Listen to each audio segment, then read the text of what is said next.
सच का जहां। Lyari Pakistan peoples party का तारीखी गढ़ बुनियादी सहूलियात से महरूम लियारी जो तवील अरसे से पाकिस्तान पीपल्स पार्टी का मजबूत गढ़ रहा है, आज भी पसमानदगी और बुनियादी सहूलियात की कमी का शिकार है। मकामी क़यादत की जानिब से मौसर मनसूबाबंदी और हुकूमती इक़दामात की अदम मौजूदगी ने इस इलाके को मुसलसल नजरअंदाज किया, जिसके बायस लियारी कराची के कम तरक्की याफ्ता इलाकों में शामिल है। हालिया बरसों में जुराइम और बदअमनी पर काबू पाने के बाद लियारी में अमन तो बहाल हुआ, लेकिन इंफ्रास्ट्रक्चर की बेहतरी और तरक्याती मनसूबों पर खातिर खा तवज्जो नहीं दी गई। एक मिसाल मेन माड़ीपुर रोड पर मौजूद पैदल चलने वालों के पुल की है, जहां नशे के आदी अफराद ने सीढ़ियों की हैंड रीलिंग तोड़कर तबाह कर दी, जिससे आवाम के लिए मुश्किलात में मजीद इजाफा हुआ। कोई भी सियासी और इंतजामी ओहदेदार इस चीज की जिम्मेदारी लेने को तैयार नहीं है। सड़कों पर एक्सीडेंट रोज का मामूल है और लियारी में मौत का इतना खेल खेला गया कि अब अमवात का शायद अब हुकूमत वक्त भी जिक्र करना छोड़ चुकी है।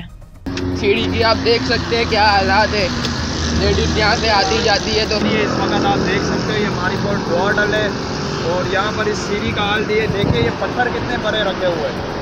यहाँ पर गवर्नमेंट इसके ऊपर कोई नज़र नहीं डाली जा रही है। इस तरह ये लोग किस तरह ये गुजरेंगे, ये मेरे पीछे आप देख सकते हैं यहाँ पर। और दूसरी ये देखें, ये चीज़ किस तरह की बनाई गई है।